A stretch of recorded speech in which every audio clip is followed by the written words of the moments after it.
Dalil yang bersumber dari IQ kita, kecerdasan otak kita, pakai logika. Sedangkan dalil naqli bersumber dari Al-Quran. Terkadang orang hanya sebatas membanggakan akalnya saja. Mengapa begini? Jawabannya seperti itu. Padahal berbeda dengan ketentuan Allah. Sehingga orangnya itu merasa hebat ketika mengupas terhadap satu permasalahan dari Al-Quran saja, khususnya menafsirkan Al-Quran, dirinya itu terlalu gegabah memberikan sebuah penjelasan terhadap Al-Quran. Memang sangat tidak mudah ya, apalagi ketika mengkaji tafsir Al-Quran. Kalau kita hanya sebatas terpaku terhadap logika kita atau logika kita saja, ya, nanti terkena dengan ancaman Nabi, man fassara bi rabbil Quran falyatabawwa maq'adahu finnar. Jadi orang-orang yang selalu menafsirkan Al-Quran dengan hanya rohyunya saja atau logika dirinya sendiri, maka mereka ketika nanti di akhirat akan dimasukkan ke dalam dasar neraka paling dasar. Nauzubillah min dzalik. Nah, zaman sekarang seperti itu ya. Apalagi sekarang mah, zaman sekarang ada yang namanya kecerdasan buatan ya. Meta AI gitu.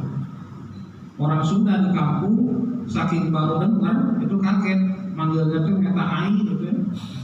Bukan AI, Meta AI gitu.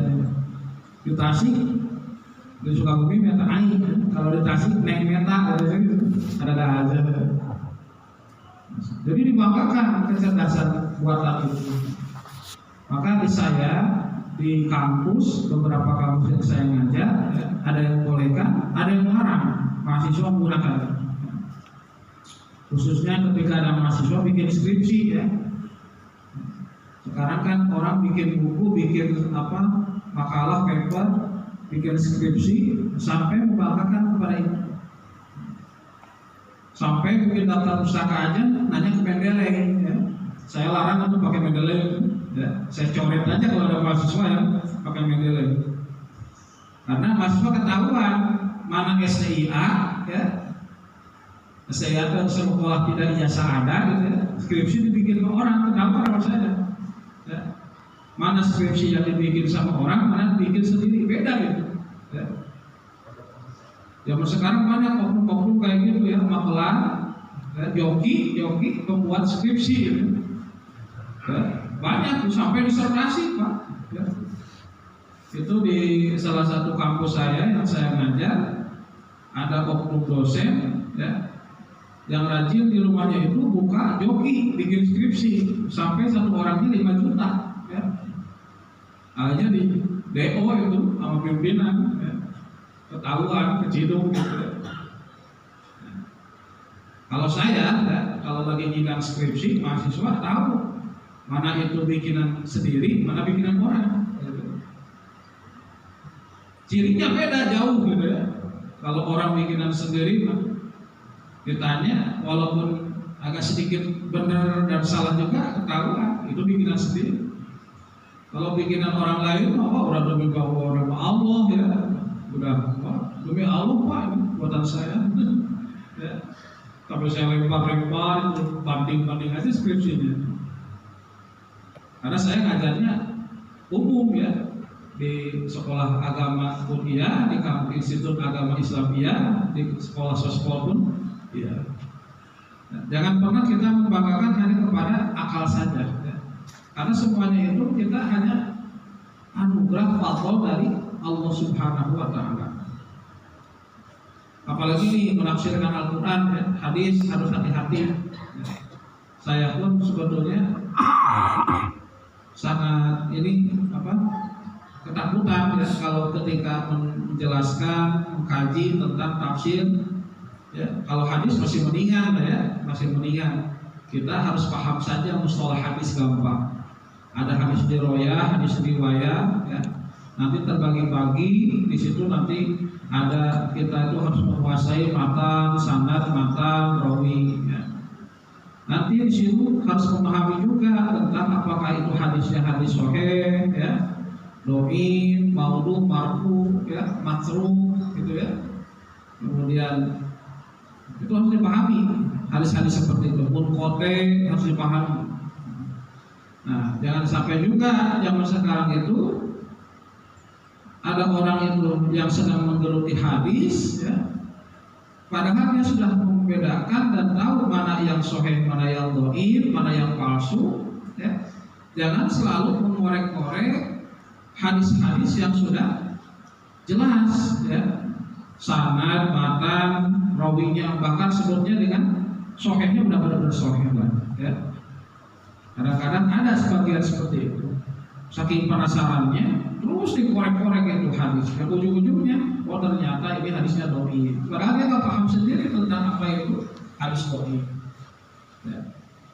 Apalagi kalau membahas Al-Quran, bahaya gitu ya. Al-Quran itu harus memahami, bukan hanya seorang yang harus hafal Quran saja gitu, tapi melainkan harus memahami ulumul Quran ya. Ngaji tajwidnya pun harus hafal ya, tahsinnya pun, kemudian nanti memahami ulumul Quran ya, paham juga qiraat sab'ah, qiraat bacaan imam 7 ya.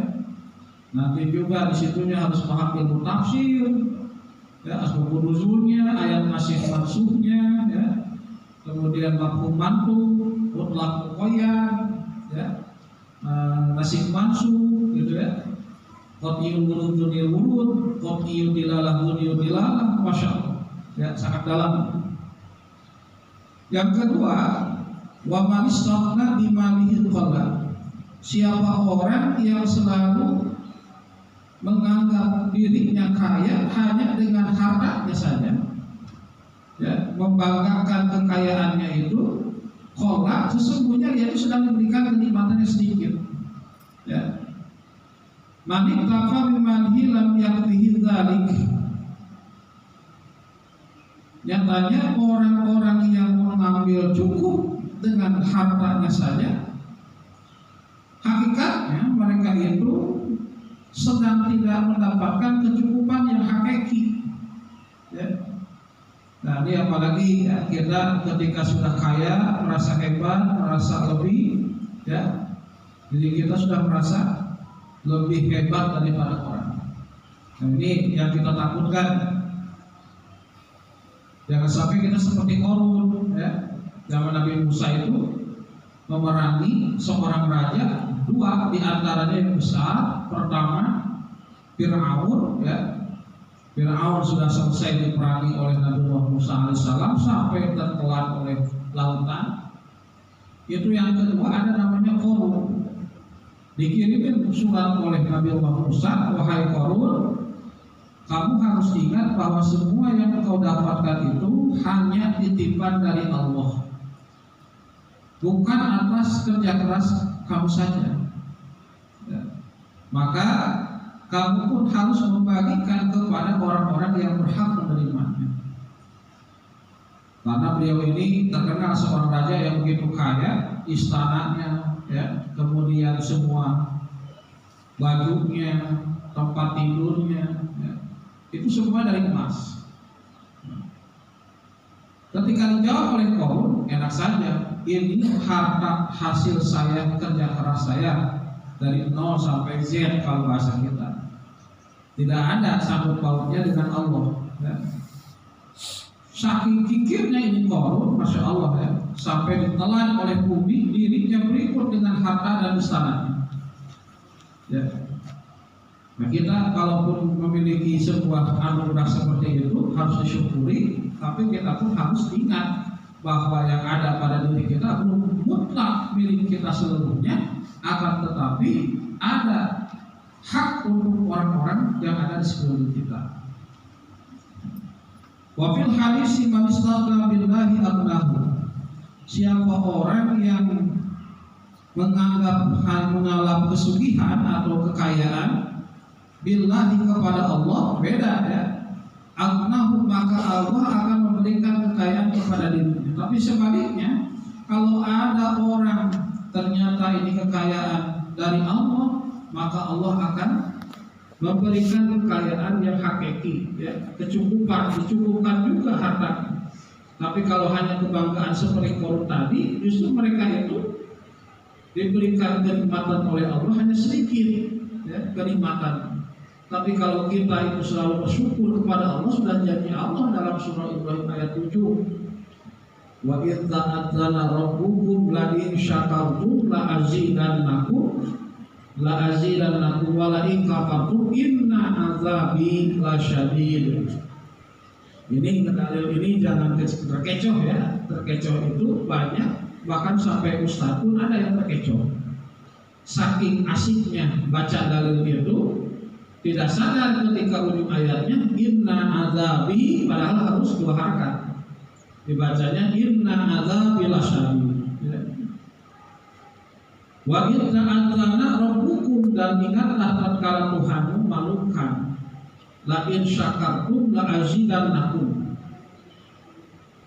Jikalau kalian bersyukuri terhadap kenikmatan yang telah aku berikan, kata Allah, maka aku tambah itu kenikmatan. Tapi sebaliknya, wala in kafartum, justru malah kalau kalian kufur, ya, inna azabi lasyadid, sesungguhnya ingatlah siksaku sungguh sangatlah pedih. Nauzubillah min dzalik.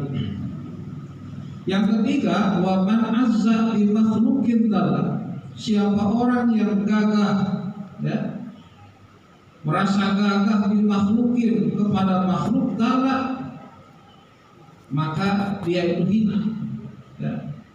Wa man kana quwwatuhu bi makhluqin shara, siapa orang, nyatanya siapa orang yang ada dirinya itu merasa kuat, ya, bi makhluqin, atas dasar, ya, jasa makhluk, shara dalilan, sesungguhnya itu hina, ya. Apalagi ketika ada orang itu merasa hebat, merasa kuat, merasa gagah di depan makhluk, ya, wah itu bahaya, ya. Jadi dirinya itu merasa hebat atas jasa makhluk, jangan juga, semua atas kehendak Allah Subhanahu wa Ta'ala.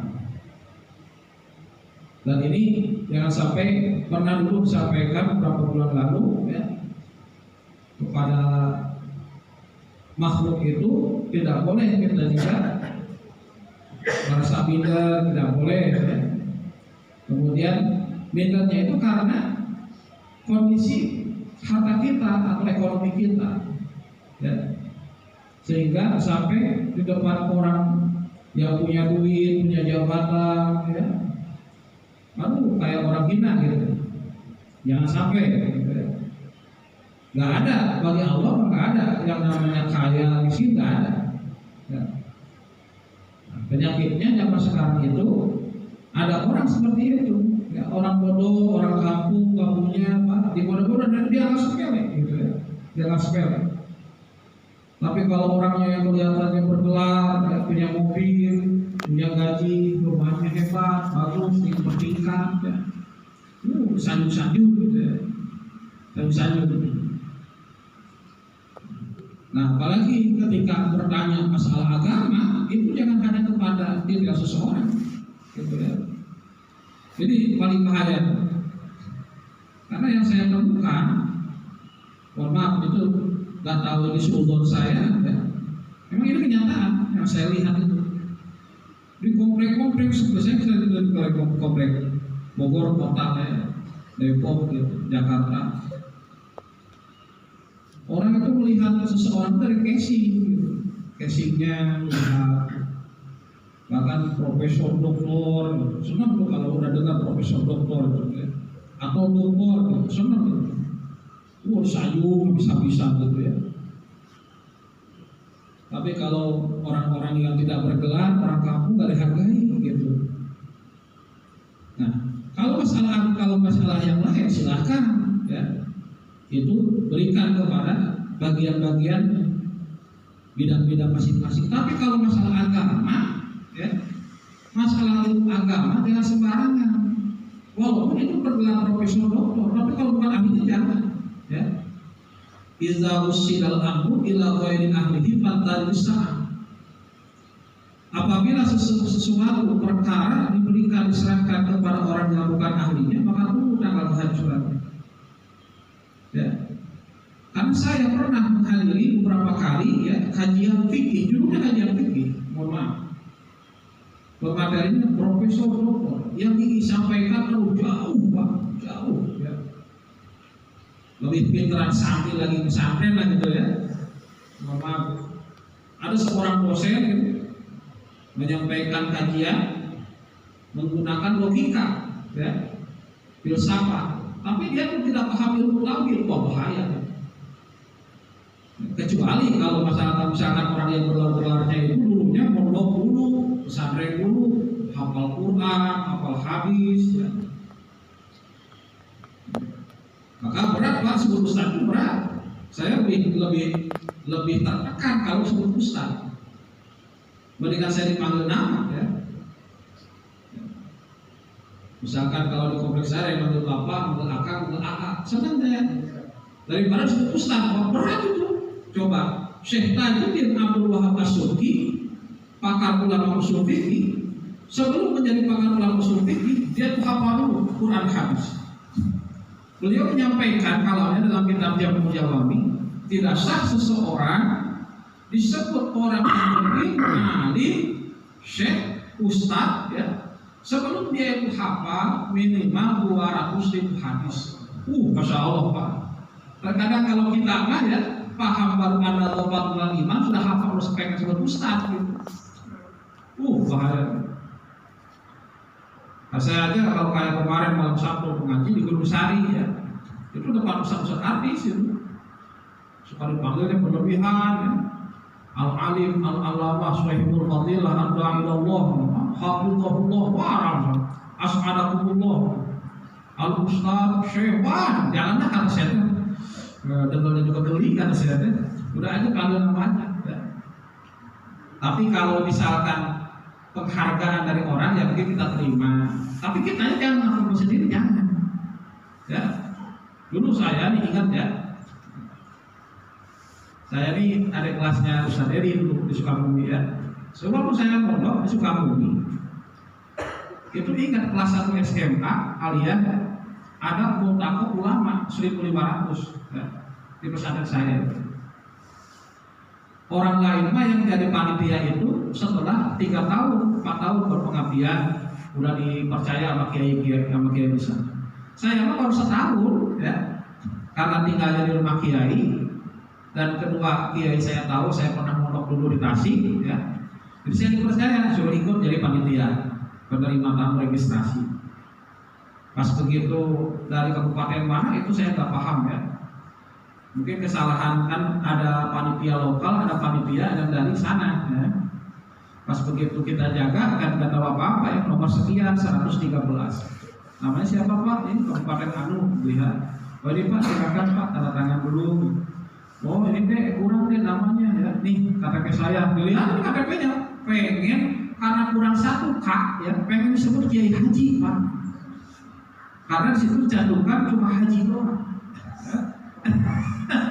Jangan apa kita malah tidak. Tapi kalau penghargaan dari orang, Pak Ustaz, ya kita aminkan saja. Tapi kita kan jangan ngaku sendiri. Ngapain kan? Ya, nggak boleh kita. Tadi Pak Syekh Tajuddin Abdul Wahab As-Subki, beliau itu pakar ulama usul fikih, maka kalau wajib fikih harus paham juga usul fikih. Sebelum menjadi ulama yang pakar fikih usul fikih, paham dulu Pak yang namanya Quran hadisnya. Ya, Qurannya dihafal dulu, hadisnya dihafal, masya Allah. Berat Pak jadi ustaz itu. Ya. Orang awam kalau salah ada makhluk diampuni. Ya, tapi kalau orang yang berdosa, dosanya 2. Apa kalau orang yang berilmu dosanya 2? Kenapa? Pertama dosanya karena melanggar, ya. Udah tahu dia berdosa itu.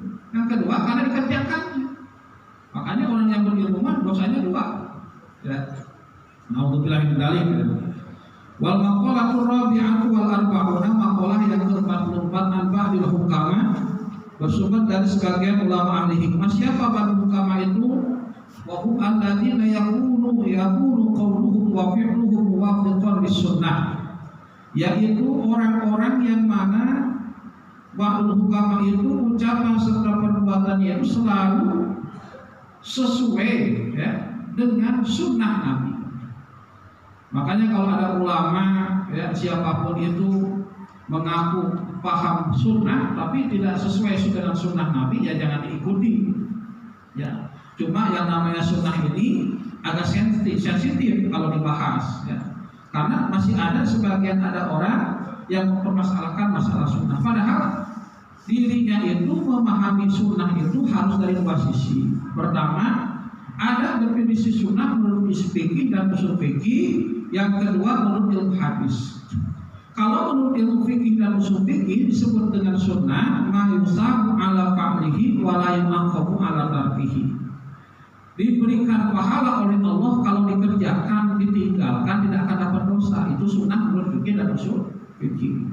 Yang agak sensitif ketika membahas sunnah masalah dihubungkan dengan ilmu hadis. Mana sunnah menurut ilmu hadis ma'udhifa ila Rasulillah sallallahu alaihi wasallam, ma'udhifa ila Rasulullah sallallahu alaihi wasallam min qaulin aw fi'lin aw taqririn. Jadi perkara ataupun apapun yang disandarkan kepada Nabi dari mulai perkataan, perbuatan dan takrir Nabi. Maka menjadi tiga, ada sunnah qauliyah, fi'liyah dan takririah. Kalau qauliyah dan fi'liyah, ucapan dengan perbuatan sudah jelas pernah dilakukan oleh Nabi. Nah, yang jadi kontradiktif itu menjadi ikhtilaf di kalangan masyarakat itu karena adanya takrir. Ya. Takrir itu harus memahami, Pak.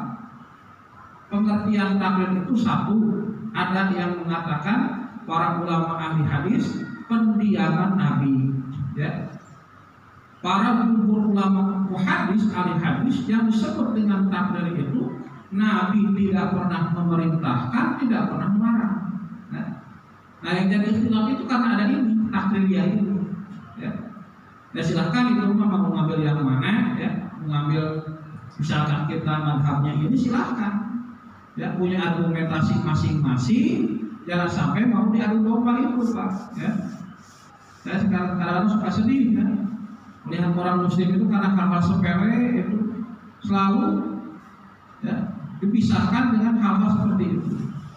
Sedih ya ketika saya itu mengatakan istilahnya melihat orang-orang yang berilmu ya, yang bergelar ya, pemangku kepentingan di DKI masing-masing, tapi dilihat seperti kontradiktif karena hal-hal yang sepele. Jadi semoga mudah-mudahan kita menjauh dari hal seperti itu. Insya Allah kalau di Bumi Sotosa tidak ada orang-orang seperti itu ya. Karena adalah masalah ikhtilaf, masalah perbedaan pendapat, jangan selalu diperbesar. Maka ketika kita mengkaji ilmu apapun, ya silakan khud masofa wadah makadar. Ya. Khud masofa wadah makadar. Ambil yang baik, buang yang jelek. Kalau yang ada yang baik dari siapapun kita ambil, yang buruknya jangan pernah kita ambil. Samratul ma'rifati bermula buahnya ma'rifat. Ayat idraku sifatullahi ta'ala, yaitu mengetahui beberapa sifat Allah subhanahu wa ta'ala. Salah sukhisolin itu ada 3 perkara. Pertama, al-haya'u minallahi ta'ala, sifat malu berasal atau bersumber dari Allah Subhanahu wa taala. Apa yang disebut dengan haya di sini? Intibadul qalbi an ma'asillahi taala. Dirinya tertahan, tercegah. Hatinya tercegah dari mengerjakan maksiat, sifat-sifat yang bermaksiat kepada Allah Subhanahu wa taala. Jadi malu dirinya itu ketika akan melakukan hal-hal yang dilarang oleh Allah. Maka sebetulnya sudah cukup takwa itu menjadi jaminan orang. Ya. Takwa itu sudah menjadi gambaran seseorang, cukup takwa mengerjakan perintah Allah dan menjauhi larangannya. Ya. Yang namanya apa? Imtisalul awamirillah wajtinabun nawahi. Ya. menjalankan segala perintah Allah dan menjauhi segala larangan. Dan takwa pun menjadikan salah satu syarat rukun daripada khutbah Jumat. Kalau khotib tidak pakai rukun khutbah wasiat takwa, tidak sah itu, ya, tidak sah. Saya tuh sering dengar Pak itu Pak. Ya. Bahkan dia itu habib, sampai ustaz, itu profesor, ya. Itu wasiat takwa lewat ketika khutbah Jumat. Ini orang tidak paham apa yang kata saya. Ya, langsung tiba-tiba Pak ya, mukadimah dari syahadat, ya, nggak pakai sholawat gitu. Wasiat takwa pun dibuat kacau itu, ya. Langsung harus paham, makanya ngaji ilmu fikih yang benar, ya, jangan sepotong-sepotong. Yang namanya rukun khutbah itu mukadimah, syahadat, sholawat, ya. Kemudian baru wasiat takwa, baru Quran hadis, ya. Itu kelewat itu ya tidak sah khutbahnya, ya. Nah, kedua, kalau orang sudah memahami isi secara mendalam tentang takwa, tidak akan pernah repot Pak ketika khutbah itu. Contoh begini, saya sering menyampaikan, kalau dalam khutbah itu cukup yang disampaikan itu sub dari takwa itu. Nah, makanya nanti kalau di sini mau ada pelatihan buat remaja, ya, silahkan. Nah, misalkan mau pelatihan khotib atau buat siapapun terbuka umum, silahkan. Cukup disampaikannya itu sub dari takwa. Contoh, pas begitu, ma'asyiral muslimin sedang jumlah kepada Allah Subhanahu wa taala. Ya. Salah satu ciri orang-orang yang bertakwa, nah itu kan, yaitu diantaranya mereka selalu segera diri mencari ampunan dari Allah Subhanahu wa taala. Terus dibahas terus, jangan kemana-mana gitu. Itu jadi dijelaskan sub-subnya. Intinya takwa satu. Ibadah kurban dijelaskan, ya. Kemudian ibadah haji dijelaskan. Pokoknya dari takwa tadi. Baru dijelaskan secara sub-subnya. Ini kadang-kadang lagi khotib Pak, ya. Beres ya. Sidang Jumat yang dimuliakan Allah Subhanahu wa taala. Bapak Presiden kita, Bapak Prabowo Subianto, wah jadi dijelasin Pak. Hari ini sedang di daerah seharusnya, ini menjadikan mengkritik itu malah biarkan aja dulu lah gitu ya. Ini malah khutbah itu mau kemana gitu ya. Nih, yang mau disampaikan itu apa gitu, yang jelas ya. Jadi kadang-kadang untuk khutbah ngomongin orang gitu, nggak jelas kayak gitu. Ya. Makanya harus paham itu antara syarat dan rukun khutbah, ya. Ya. Kenapa kalau saya khutbah di sini itu langsung kepada intinya, to the point? Karena mohon maaf Pak, khutbahnya pertama gak usah lama-lama, ya. Itu pakai jam Pak, saya keliling-keliling masjid, mimbarnya nggak ada yang pakai, ada yang mimbar biasa gitu ya. Ditulis Pak, itu kesel katanya Ustaz, itu ditulis ya. Khutbah maksimal 10 sampai 15 menit. Saya bilang bagus Pak. Terus kalau saya Ustaz, masa ada orang yang khutbah sampai setengah jam, katanya bokong saya udah gosong. Kasihan orang-orang kerja di pabrik ya. Ayo ditulisin Pak. Maksimal 15 menit. Ada yang bilang 10 sampai 15 menit. Itu Pak. Ya. Karena orang kalau mohon maaf nih, apalagi kalau orang tanpa teks, ya, itu udah mengaturnya kemana-mana. Kecuali yang udah mumpuni, ya, yang udah biasa lah, dia tuh khotib udah biasa. Maka mohon maaf Pak, dalam kitab Nihayatul Uzair, ya, Imam Nawawi, Syekh Syaraf An-Nawawi, pengarang dari Sahih dan kitab namanya Al-Adhkar.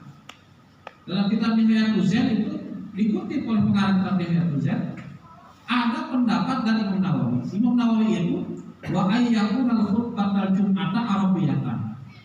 Beliau selalu mewajibkan khutbah dengan menggunakan bahasa Arab. Ya, kita hargai pendapat orang, ya, jangan emosi dulu. Kita hargai pendapat orang. Ternyata hikmahnya itu Pak. Salah satunya mungkin biar nggak ngelantur kemana-mana ya. Cuma kalau kita ngisi di komplek, di instansi ya, di masjid-masjid besar, yang karena yang namanya khutbah Jumat itu adalah nasihat, harus bisa dipahami oleh yang dengar, yang jamaah sholat Jumat. Nah, kembali kepada khotibnya, harus memahami dan tahu kondisi waktu, gitu ya. Jadi mau dihabisi waktu sama dia, kayaknya senang megang mic itu ya. Apa itu ya Allah yang lebih parah Pak. Itu kalau misalnya pesantren, khutbah itu kalah ya, nggak lama. Kemarin lagi viral tuh Habib Bahar sedang khutbah Jumat 5 menit. Jangankan 5 menit Pak, ya, tapi 5 menit itu harus jelas ya, rukun syarat tadi ya, syarat rukun semuanya dengan sampai wasiat apanya harus jelas. Jangan sampai 5 menit ada yang lewat itu. Ya. Karena memang yang pokoknya tadi mukadimah, ya, syahadat, sholawat, amal badu, wasiat takwa, Quran, hadis, beres. Ya, barakallahu li wa lakum. Kalau mau diterjemahkan ya sedikit-sedikit lah. Karena khutbah Jumat itu bersifat wasiat, nah makanya harus bisa dipahami oleh nasihat, harus bisa dipahami oleh jamaah. Ustadznya, khotibnya yang menyampaikannya itu harus memahami waktu. Wal hubbu fillah yang kedua, buah dari makrifat itu apa? Selain kita malu kepada Allah, ya. Wal hubbu fillah yang kedua, mencintai atau menyukai pahala Allah Subhanahu wa taala. Ar-rabbatu fi ma'ai ar-rabbatu fi ma indallah min as-sawab wa husulillah ta'ala. Yaitu menyukai, ya, menyenangi di dalam urusan yang mana tetap di sisi Allah dari pahala-pahala wa husulillah dan menghasilkan keridhaan Allah Subhanahu wa taala. Dua, jadi kita menyukai pahala dari Allah itu termasuk buah daripada makrifat. Ketiga, walaupun subhanallah, merasa tentram dengan zatnya Allah Subhanahu wa taala. Maksudnya apa? Wa huwa as-sahhu billahi ta'ala, ya, yaitu bersih hatinya dengan Allah Subhanahu wa taala. Orang yang memiliki makrifat kepada Allah, cinta terhadap kebersihan hatinya, ya, tidak ada sedikit pun kebencian kepada orang, tidak akan ada sedikit pun, ya, dendam diri kepada orang. Wa kullu mustaqnisin shalihun, maka setiap orang yang tentram, shalihun itu orang yang lurus. Wa huwa asal musyahadatin jamali hadratillahi ta'ala fil qalbi. Wa huwa, dan bermula yang disebut dengan unsubillah, yaitu tentram dengan zatnya Allah Subhanahu wa taala, asal musyahadatin jamali hadratillahi ta'ala, yaitu bekasnya, ya, menyaksikannya Allah Subhanahu wa taala dengan kebaikannya Allah fil qalbi, di dalam hati kita. Orang-orang yang selalu dibimbing oleh Allah, yang selalu berada dalam naungan Allah, itu hatinya pun akan dibersihkan oleh Allah Subhanahu wa taala, dan Allah pun menyaksikan setiap amal kebaikan kita sampai itu ada asal dan efek atau efek, ya, bahwa hatinya pun menjadi bening. Makanya saya bikin buku Hati Sebening Mata Air. Ya, sedikit lah. Kalau dosen itu wajib Pak bikin buku itu, ya. Saya paling kesal kalau udah bikin buku itu, ya. Minimal 1 semester 1, capek saya bikin. Makanya saya senang lah zikir dan ngaji gitu ya. Dan jadi dosen mah jangan mau lah buyang jadi dosen ya. Tapi jadi kalau disuruh ngaji juga Pak, itu yang namanya isi kajian nggak apa Pak, harus mutolaah dulu ngaji kitab. Ya. Maka saya kalau ngisi kajian itu macam-macam. Masjid itu ada yang pengennya pakai PowerPoint gitu ya, ada yang pakai kitab saja, ada yang pakai Google. Jadi saya ngaji kitab, tetap minta PowerPoint pengen ditampilkan di Infokus. Satu lagi, wal maqalatul khamisatu Nabi sallallahu alaihi wasallam, bersumber dari baginda Rasulullah sallallahu alaihi wasallam, sungguhnya Nabi bersabda, al-mahabbatu bermula cinta billahi ta'ala dalam zatnya Allah subhanahu wa ta'ala, wa hiya an ta'budah, yaitu ibadah kepada Allah. Orang yang mengaku cinta kepada Allah pasti dirinya akan betul-betul ibadah kepada Allah. Asasul ma'rifat itu dasar ma'rifat, ya. Asasul ma'rifat itu dasarnya ma'rifat. Fa inna lis-sufiyati salasu maratibah, maka sesungguhnya tetap untuk para ulama ahli sufi, ya, itu ada tiga tingkatan martabat: syari'atun wa thariqatun wa haqiqatun.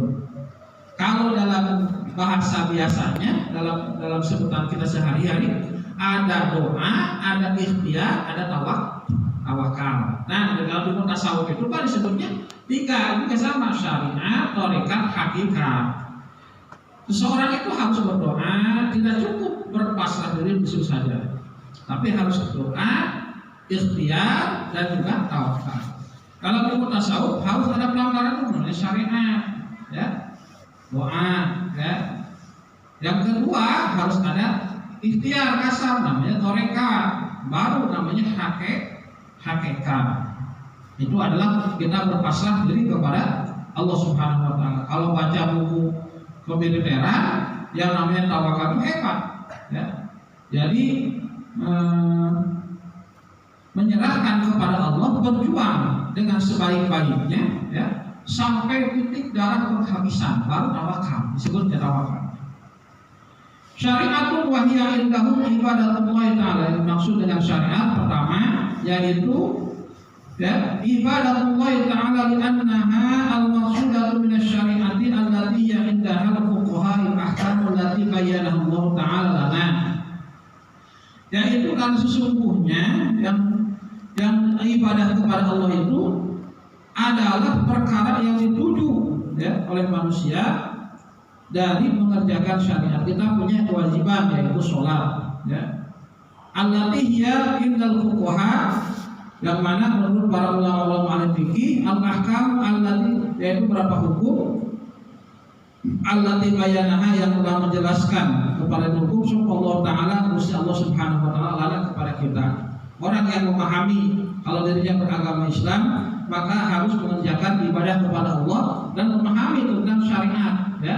Maka disebutnya itu syariat dalam ilmu tasawuf. Yang kedua, wa thariqatul lana wa hiya qasdullahi ta'ala. Maksud dengan thariqat lana untuk kita semua, wahiyya, yang dimaksud dengan thariqat itu adalah qasdullahi ta'ala bil ilmi wal aman, yaitu menuju Allah dengan ilmu dan aman, ya. Disebut dengan ikhtiar, ya. Kita melakukan ibadah pun harus dengan ilmu dan aman. Yang ketiga, ma'rifatun, disebut dengan hakikat, ya. Wa hiya al-ilmu bi bawatinil umur, ya. Nah, yaitu mengetahui terhadap beberapa dalamannya beberapa urusan. Wa hiya samratuha, yang dimaksudkan dengan buahnya daripada makrifat. Wa ifatu, dan bermula disebut dengan ifat. Apa itu ifat? Ibtina'u anis su'ali minal khalqi, yaitu menahan diri dari minta-minta kepada makhluk, ya. Ini ada orang kalau sudah minta-minta bahaya, ya. Salah satu daripada ifah yaitu alamatul yakin, yaitu cirinya keyakinan. Wa huwa i'tiqadu anna Allah ta'ala qadirun, dan bermula yakin yaitu meyakinkan bahwasanya sungguhnya Allah qadirun, itu zat yang maha kuasa, ala kulli syai'in, terhadap setiap perkara, wa raziqul kulli hayawanin, dan zat yang memberikan rezeki kepada setiap makhluk. Hayawan di sini makhluk, ma'a'iqadi, dengan seyakin-yakinnya, anna rizqa la yasilu ilaihi illa bisawqillahi ta'ala ilaihi, sungguhnya rezeki itu tidak akan pernah sampai kepada makhluk, ya, kecuali dengan menyalurkannya Allah Subhanahu wa taala kepada setiap manusia. Nikmat itu ada dua, ada nikmat ijad, ada nikmat imdad. Apa nikmat ijad? Nikmat Allah mengadakan kita, yang tadinya tidak ada menjadi ada. Yang kedua ada nikmat imdad. Apa nikmat imdad? Kita kita bersyukur telah diberikan ya naungan pertolongan oleh Allah Subhanahu wa taala. Itu namanya nikmat imdan. Semuanya harus kita syukuri. Ya, yang namanya kenikmatan itu harus kita syukuri. Kemudian wa rasul yaqini at-taqwa. Dan bermula modal dasarnya keyakinan itu adalah takwa. Ai asul yaqini imtisal amrillah wa istinabu nahyihi. Nyatanya bermula asal pokok keyakinan yaitu menjalankan segala perintah Allah dan menjauhi seluruh larangannya. Kalau orang sudah memahami takwa pasti akan seperti itu ya, menjalankan hal-hal yang diperintahkan dan menjauhi semua yang dilarang oleh Allah. Wa ridha bi taqdirillah ta'ala, dan bermula ridha terhadap ketentuannya Allah Subhanahu wa taala. Mana di antaranya? Wa huwa syururul khalqi bima qaddarahu Allah ta'ala alaihi min al-murri wal khulubi wa bima qadahu. Di antara ciri orang yang ridha terhadap takdir Allah yaitu bahagianya hati dengan perkara yang telah Allah pastikan kepada dirinya, baik itu pahit ataupun manis ya, dan perkara-perkara yang sudah ditetapkan oleh Allah kepada dirinya. Kalau Allah itu memberikan manis dan pahit ya Pak, terus kita ridha, Masya Allah ya, itu adalah merupakan salah satu orang-orang yang menjadi hamba-hamba yang dicintai oleh Allah Subhanahu wa taala. Betapa bahagianya ya seseorang yang ketika selalu menerima apa yang telah diberikan oleh Allah, khususnya dalam kondisi kehidupan seperti konangan ar-ridha bi qadarillah ya, yaitu menerima apa adanya. Padahal dengan konangan itu ya selalu merasa rela terhadap ketentuan yang telah diberikan oleh Allah Subhanahu wa taala. Ya kita mah sederhana hidup gitu ya, tidak pernah muluk-muluk gitu ya, pengennya makan dengan fried chicken ya, adanya hari ini tempe makan tempe gitu ya. Terkadang ada orang yang karena itu kondisinya tidak memungkinkan, tetapi gayanya karena terpengaruh dengan gaya hedonisme sampai memaksakan, akhirnya ngutang gitu ya. Pengen terlihat asal yang penting kesohor walaupun takwa, jadi dibalik gitu ya. Yang penting kesohor walaupun takwa. Nah ini penyakit mau bilang mendalam. Tapi kalau orang sudah memahami betapa hebatnya Allah memberikan kenikmatan kepada kita tiada terhingga, maka dirinya akan qanaah, hidupnya akan qanaah, selalu menerima apa adanya. Karena yang setiap perkara yang Allah berikan kepada kita itu hakikatnya Allah sudah memberikan sebuah garis besar kepada kita kenikmatan, padahal itu semua kenikmatan itu sangatlah besar walaupun diberikan kepada kita sebagai hamba sedikit-sedikit. Kenapa? Salah satu hikmahnya kalau Allah berikan sekaligus nikmat yang begitu besar kepada kita, takut kita itu kurang bisa mensyukuri terhadap nikmat dari Allah Subhanahu wa taala. Wallahu a'lam bishawab. Silakan kalau ada yang didiskusikan, ditanyakan, dipersilakan.